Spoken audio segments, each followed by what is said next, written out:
Assalamualaikum warahmatullahi wabarakatuh. Kami dari kelompok 1 akan mempresentasikan hasil makalah yang kami susun untuk memenuhi mata kuliah morfologi. Di sini kami akan menjelaskan tentang pengertian morfologi, proses morfologis, pengertian morf, morfem dan alomorf, objek kajian morfologi, fungsi morfologi, dan tujuan morfologi. Perkenalkan, di sini anggota kami. Yang pertama ada saya sendiri, Ria Atika Sari Nugroho, NIM 1701040039. Yang kedua ada Ike Nur Fauziah, NIM 01. Yang ketiga ada Iqbal Fa Demas Wibowo, NIM 07. Dan keempat ada Rina Riswati, NIM 023. Selanjutnya, saya Ria Atika Sari akan menjelaskan materi tentang pengertian morfologi. Morfologi ini berasal dari Yunani, dari kata morpe yang digabungkan dengan logos. Morpe berarti bentuk dan logos berarti ilmu.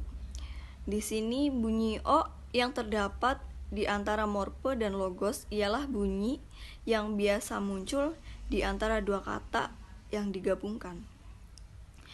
Contoh pada kata berumah. Di sini ada dua morfem, yaitu ber sebagai afiks dan morfem itu rumah. Morfologi atau ilmu bentuk kata adalah cabang linguistik yang mengidentifikasi satuan-satuan dasar bahasa sebagai satuan gramatikal.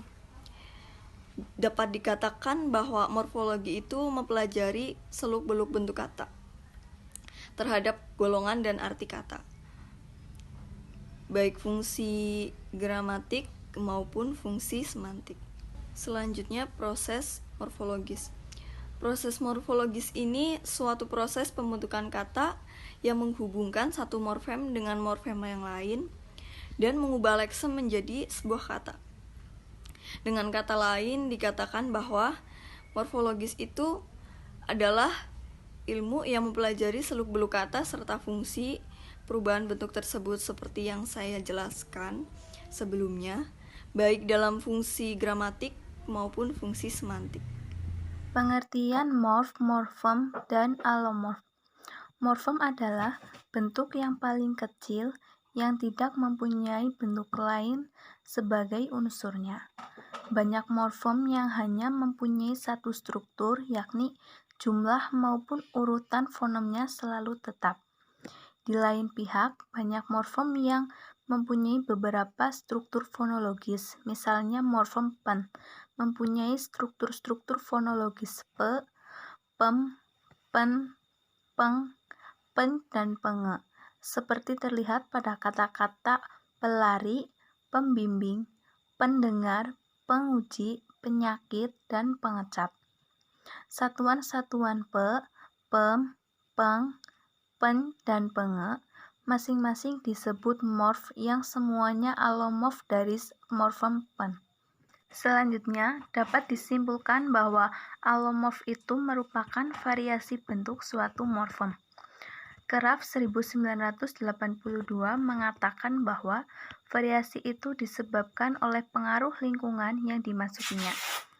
Maksudnya, bergantung pada jenis fonem awal sebuah satuan yang dilekati oleh morfem tersebut. Perubahan N itu harus homogen. Sebagai contoh, N akan menjadi M apabila diletakkan pada bentuk dasar yang diawali fonem B. Fonem M dan B sama-sama bunyi bilabial. Materi selanjutnya ialah objek kajian morfologi. Objek kajian morfologi dalam buku Morfologi Bahasa Indonesia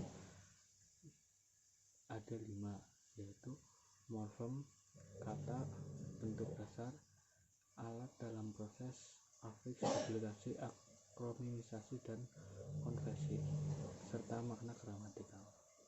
Adapun satuan-satuan dalam morfologi itu sendiri sebagai berikut. Yang pertama, definisi morfem. Morfem adalah satuan bahasa paling kecil yang menjadi sasaran kajian morfologi. Abdul Khair dalam bukunya yang berjudul Morfologi Bahasa Indonesia mengatakan bahwa morfem adalah suatu gramatikal terkecil yang memiliki makna. Definisi morfem sendiri, ada morfem bermakna leksikal dan morfem tidak bermakna leksikal. Yang kedua, definisi kata. Dalam morfologi, kata merupakan objek kajian terbesar, tetapi dalam sintaksis merupakan objek kajian terkecil. Oleh karena itu, kata adalah objek kajian terbesar morfologi. Sebelum mengkaji kata, masih ada beberapa objek yang harus dikaji terlebih dahulu, yakni morfem, almorf, dan morf. Yang ketiga, komponen pembentukan kata. Afiksasi adalah proses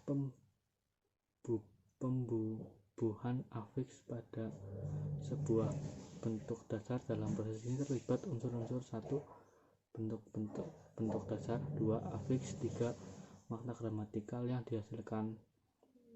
Lanjutnya, komposisi adalah proses penggabungan morfem dasar sehingga morfem dasar baik yang bebas maupun yang terikat sehingga berbentuk sebuah konstruksi yang memiliki identitas leksikal yang berbeda, misalnya lalu lintas, daya juang, dan rumah sakit.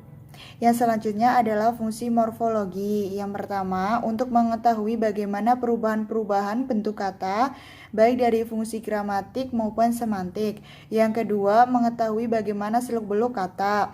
Yang ketiga, mengetahui bagaimana suatu arti yang timbul akibat peristiwa gramatik.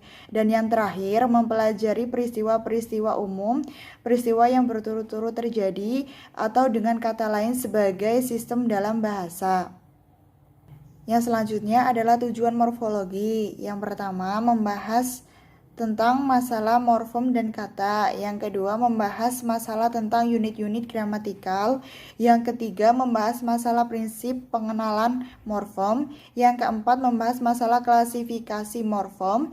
Yang kelima, membahas masalah proses morfologis. Yang keenam, membahas masalah morfofonemik. Yang ketujuh, membahas masalah fungsi dan makna afiksasi. Dan yang terakhir, membahas masalah kategori kata. Demikianlah presentasi yang dapat kelompok kami sampaikan. Jika ada kesalahan, kami mohon maaf. Terima kasih dan wassalamualaikum warahmatullahi wabarakatuh.